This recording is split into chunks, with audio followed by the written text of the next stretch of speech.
está enojando. No le gustaría verme enojado. Welcome back, ScreenCrush. I'm Ryan Airy. All right, Marvel fans, name the very first film in the MCU. Oh, that's easy. It's Iron Man from all the way back in 2008. What if I told you there was a movie that came out even earlier than Iron Man that also takes place in the same timeline? And what if I told you it was Hulk? No, that can't be right. The Incredible Hulk came out in 2008 in the summer, just after Iron Man. So Incredible Hulk was the second MCU film. True, but I'm not talking about The Incredible Hulk starring Edward Norton as Bruce Banner. I'm talking about Hulk, directed by Ang Lee and starring Eric Bana. And that movie came out 5 years before Iron Man in 2003. But wait, I thought that Hulk was over in his own self-contained Marvel movie, like Daredevil, or The Punisher, or Ghost Rider, Spirit of Vengeance. Well, Doug, most people would agree with you. Conventional wisdom says that The Incredible Hulk is a reboot of the earlier film and not a sequel. But you don't come to ScreenCrush for conventional wisdom. You come here for the truth. In this video, I'm going to lay out the case that the MCU entry The Incredible Hulk is not a reboot of the Ang Lee 2003 film, but a direct sequel, making Hulk, and not Iron Man, the first MCU Avenger we ever saw on screen. I'm also going to talk about what it means for the future of the Marvel Cinematic Universe, and especially for She-Hulk and future films featuring or even starring Bruce Banner, if this is indeed MCU canon. I'll lay out my argument, all the supporting evidence, and a surprise character witness so that you, the jury, can make your verdict. This verdict is written on a cocktail napkin, and it still says guilty. And guilty is spelled wrong. Wow, sounds like there's a real thunderstorm out there. Oh no, the car windows! Raindrops keep falling on my person. A few moments later. Okay, we're good. We're good. The windows are up. Everything's good. Wow, you're soaked. Except your socks. They are bone dry. Yeah, man, that's because I'm wearing Vessies. What's a Vessie? Well, Vessies are my favorite shoes, and they are totally waterproof. I mean, look at this. You can put a piece of paper in them, run it under a faucet, dip them in water like this, and the paper is still dry, which is great because I hate having wet socks. But unlike big clunky boots, these don't even feel like they should be waterproof because this fabric breathes so easily. These shoes are not water resistant, they are waterproof. I mean, like, just look at some of this B-roll. They're made from Dymatex, a dual climate knit that keeps you cool in the summer and warm in the winter. And just so you guys know, Vessi is sponsoring this video, but I genuinely love these shoes. This is the pair that I've been wearing for a year, and they are still waterproof. I wear them on rainy days, on hikes, they're lightweight, easy to pack, awesome shoes. And right now, they're having an early Black Friday sale. Vessi is giving away a pair of socks of your choice to the first 100 shoes sold using my code SOCKSScreenCrush. So get your style and size that you want before they sell out. Go to vessi.com/ScreenCrush or click the link in the description. Back to what I was saying. First, let me be clear. When I say Hulk is the first MCU film, I mean the first movie set in the prime MCU timeline. This is Earth, Dimension 616. Phase 4 in the multiverse saga have already implied, if not outright confirmed, that previous Marvel movies, maybe all of them, share a common multiverse with the MCU. We've seen Tobey Maguire's Peter Parker from the original Spider-Man, which predates Ang Lee's Hulk by a year. We've also seen Patrick Stewart as a variant Professor X, implying that other Professor X's were played by Patrick Stewart, like the one in 2000's X-Men, and that they are also part of the MCU. With this logic, pretty much any cinematic Marvel character can be part of Marvel's cinematic multiverse. 1998's Blade could be the earliest film set in this MCU multiverse, or 1986's Howard the Duck, or even Japan's 1979 adaptation of Spider-Man.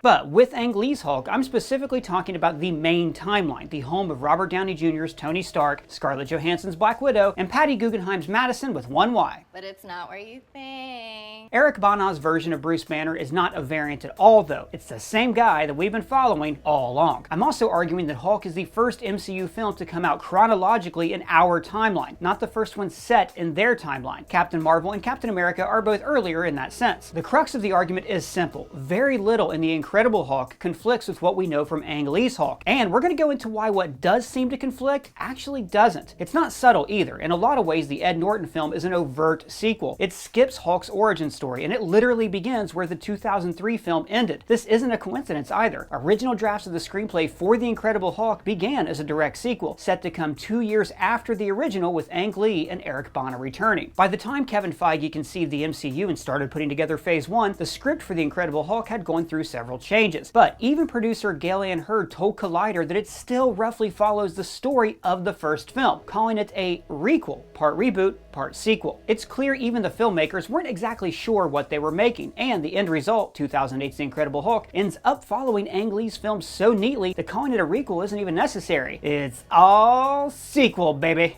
What, are you using my babies now? Let's start at the very beginning of The Incredible Hulk, its title sequence. 2003's Hulk, directed by Academy Award winner Ang Lee, had a very distinct visual style that sought to emulate flipping through the pages of an actual comic book. Now, this visual style, like pretty much everything these days, was met with a very polarized response. Some people love it, some people hate it. Director Louis Leterrier dropped Lee's style for The Incredible Hulk, going for a grittier look that was more conventional and in line with what would become the MCU. But the film's title sequence is a different story, frenetically edited in a tense, jittery retelling of Hulk's origin, just like the title sequence of its 2003 predecessor. Here are the opening credits to Ang Lee's Hulk, followed by The Incredible Hulk.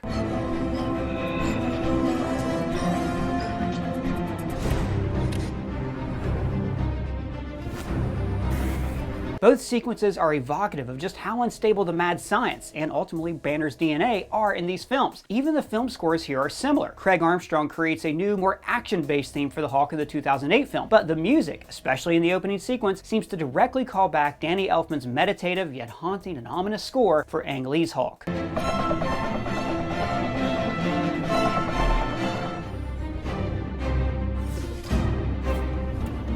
And this title sequence in The Incredible Hulk is the closest we get to an origin story for the Hulk in the film. When it begins, Banner has been grappling with the other guy for years and has been desperately seeking a cure. That's because this movie doesn't need an origin story. We already got the origin in the previous film, and The Incredible Hulk is continuing that film's story. If it were a true reboot, we'd be getting the origin all over again, like we do for Spider-Man and Amazing Spider-Man, or Batman and Batman Begins, or Batman and Batman v Superman, or Batman and Joker. Now, the origin we do get glimpses of in this opening sequence doesn't match what we saw in the Hulk one-to-one, but there's a reason for that, one that we'll get into in just a little bit.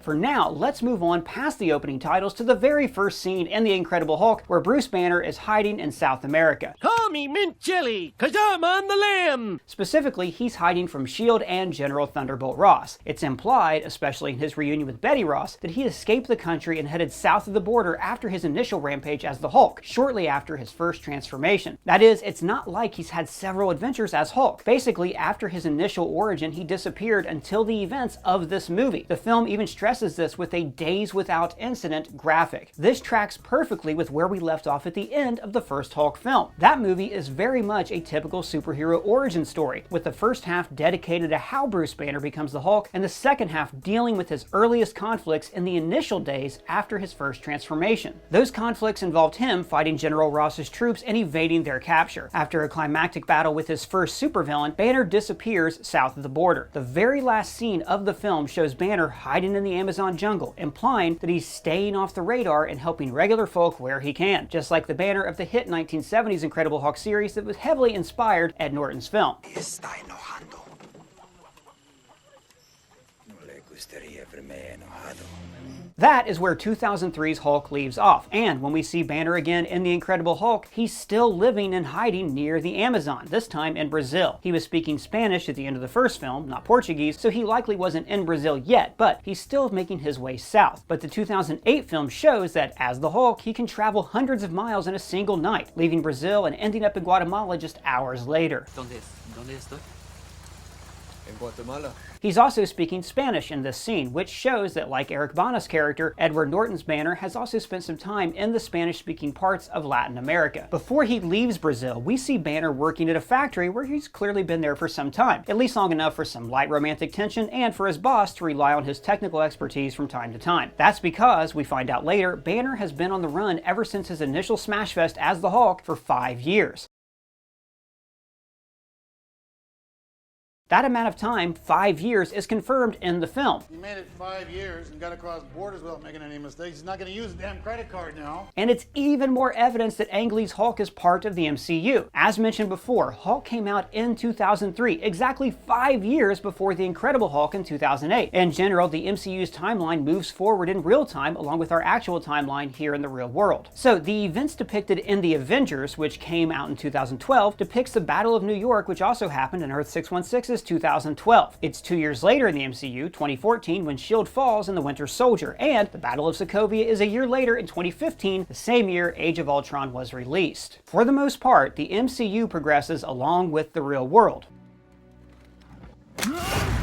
Give or take a snap.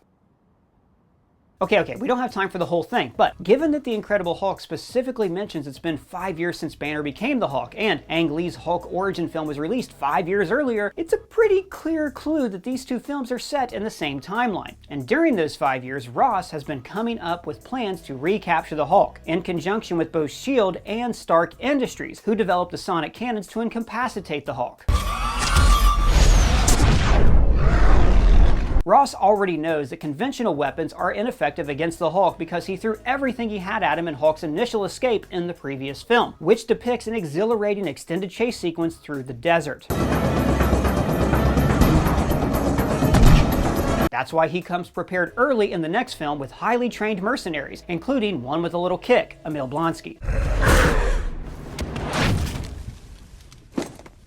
The sonic cannons he gets from Stark are also used several times later in the MCU, including against the Scarlet Witch, Ms. Marvel, Spider-Man, and She-Hulk. Presumably, Stark got the idea from Hollywood, where sonic weapons are always effective.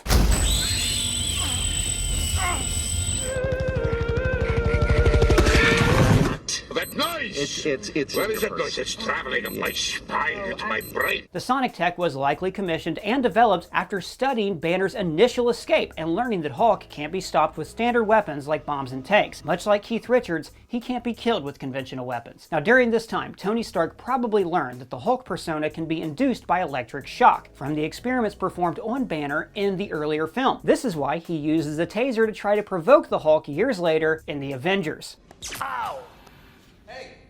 Nothing? These experiments are in part conducted by Glenn Talbot, played in 2003 by Josh Lucas. Now, I bring Talbot up because he's actually one of the only arguments against both films being set in the same timeline, but even that is going to be easily explained. Talbot, a character from the comics, presumably dies during Hulk's escape due to his own impulsive hubris. But the character Glenn Talbot shows up again in Agents of S.H.I.E.L.D., played by Adrian Pasdar, as a recurring antagonist who eventually becomes the supervillain Graviton. Now, rather than a military contractor, as played by Josh Lucas, this Talbot is an Air Force general and doesn't seem to share anything in common with the 2003 character. He's actually the only character who doesn't match his earlier appearance. The other three characters from The Incredible Hulk that appeared in the earlier film, Bruce Banner, Betty Ross, and General Ross, are all similar in personalities and backstory with their previous counterparts. William Hurt replaces Sam Elliott, Liv Tyler replaces Jennifer Connelly, and Edward Norton replaces Eric Bana. But that doesn't affect canon for the MCU. After all, Rhodey, Fandral, and Red Skull were all recast. And of course, so was Bruce Banner, again when Mark Ruffalo took over for Ed Norton. And what if the other guy says no? But what does affect canon is backstory and major personality changes, which is what we get with Talbot. But this can be explained in a few different ways. He could be a totally different character who just happens to have the same name. Both his first and last name are pretty common. Hell, there's 3 Ryan Aries living in my zip code alone. I've checked. For reasons. These two Talbots might be cousins, both from the same Talbot family, named after the same great-grandpa, or maybe he is the same character and just doesn't like to bring up his experiences with the Hulk. After all, it was pretty traumatizing. Another explanation that I like even better is that at this point, Agents of S.H.I.E.L.D. isn't even clearly MCU canon. Perhaps, I think it takes place in a variant timeline from the MCU. This argument can also apply to Carl Creel, a character Talbot faces off with in Agents of S.H.I.E.L.D. Carl Creel is better known in the comics as the supervillain The Absorbing Man, a former boxer who spent time in the ring with Daredevil's dad, Jack Murdock.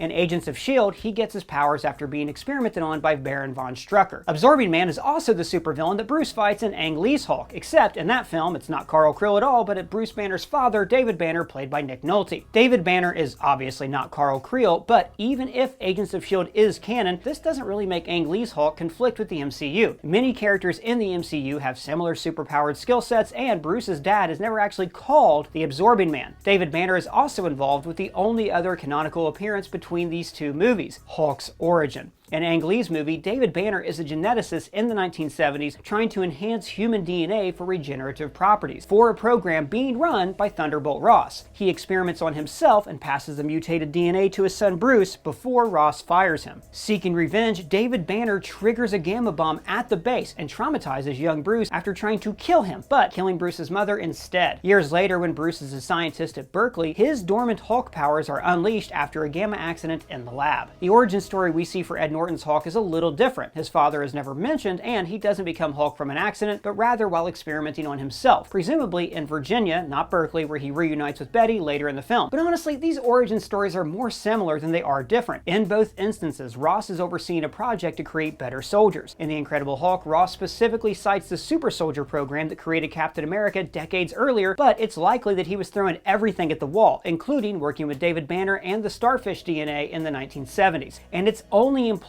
Bruce's accident happened in Virginia, but never confirmed. He and Betty both very well could have been in Berkeley during the actual testing phase of the research, where the proper gamma equipment was located. In fact, the only reason they could be in Virginia is because this is where Samuel Stearns, aka Mr. Blue, is located. Finally, while the actual accident is depicted differently in the opening credits of The Incredible Hulk, with Bruce experimenting on himself instead of rescuing a colleague in an accident, we don't know that that's actually how it went down. The entire sequence is shaky, blurry, and dreamlike. It could actually be representing how Bruce, or the Hulk, remember the transformation rather than how it literally happened. Like much of the film, the opening title sequence of The Incredible Hulk is heavily influenced by the 1970s TV show of the same name, including the spinning chair that Bruce uses when he becomes Hulk. But he could just be simplifying the events, and even combining the memories of his accident with how his father David experimented on him in the 1970s, back when lab equipment more closely resembled that of the TV show. Edward Norton's Bruce could have turned into Hulk exactly how it's depicted in the Ang Lee film, and just have some of the details been skewed, much like how our own memories of certain events often get fuzzier with time, especially traumatic memories. Well, that's the thing. I have this condition.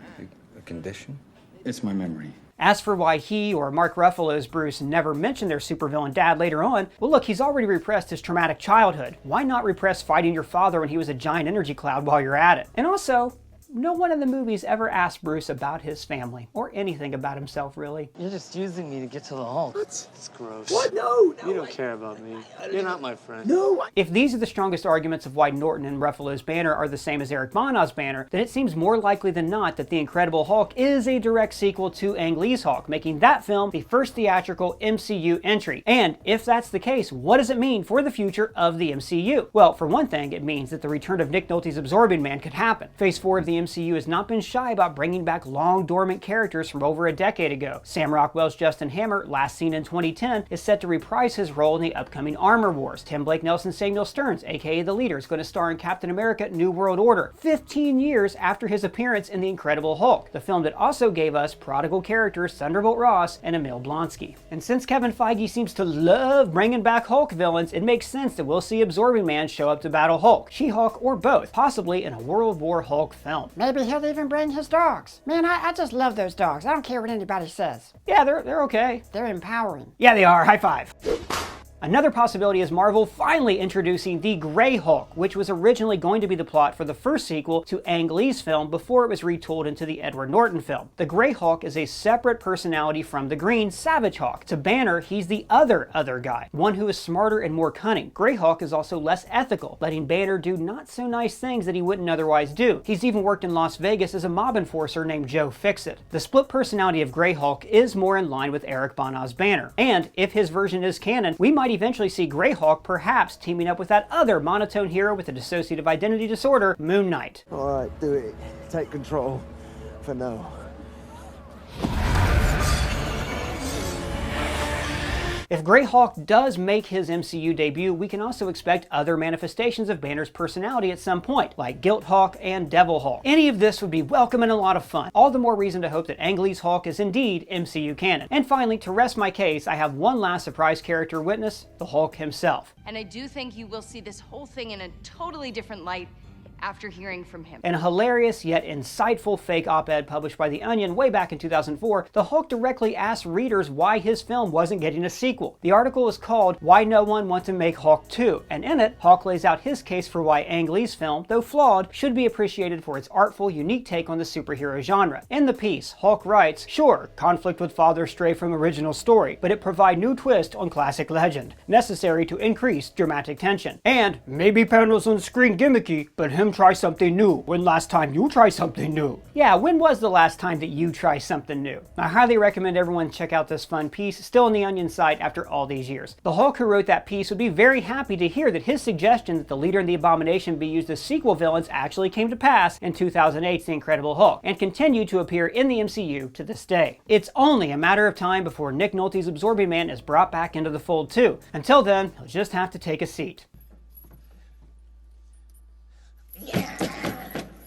So what do you think? Do you take the blue pill and believe that Ang Lee's Hulk is some half-forgotten one-off with no ties to the MCU? The story ends, you wake up in your bed and you believe whatever you want to believe? Or do you take the red pill, keep watching ScreenCrush for more thought-provoking Marvel theories, and let me show you how deep the rabbit hole goes? Let me know if you think that Ang Lee's Hulk is the first MCU film down in the comments below, or you can @me on Twitter. And if it's your first time here, please subscribe or smash that bell for alerts. For ScreenCrush, I'm Ryan Airy.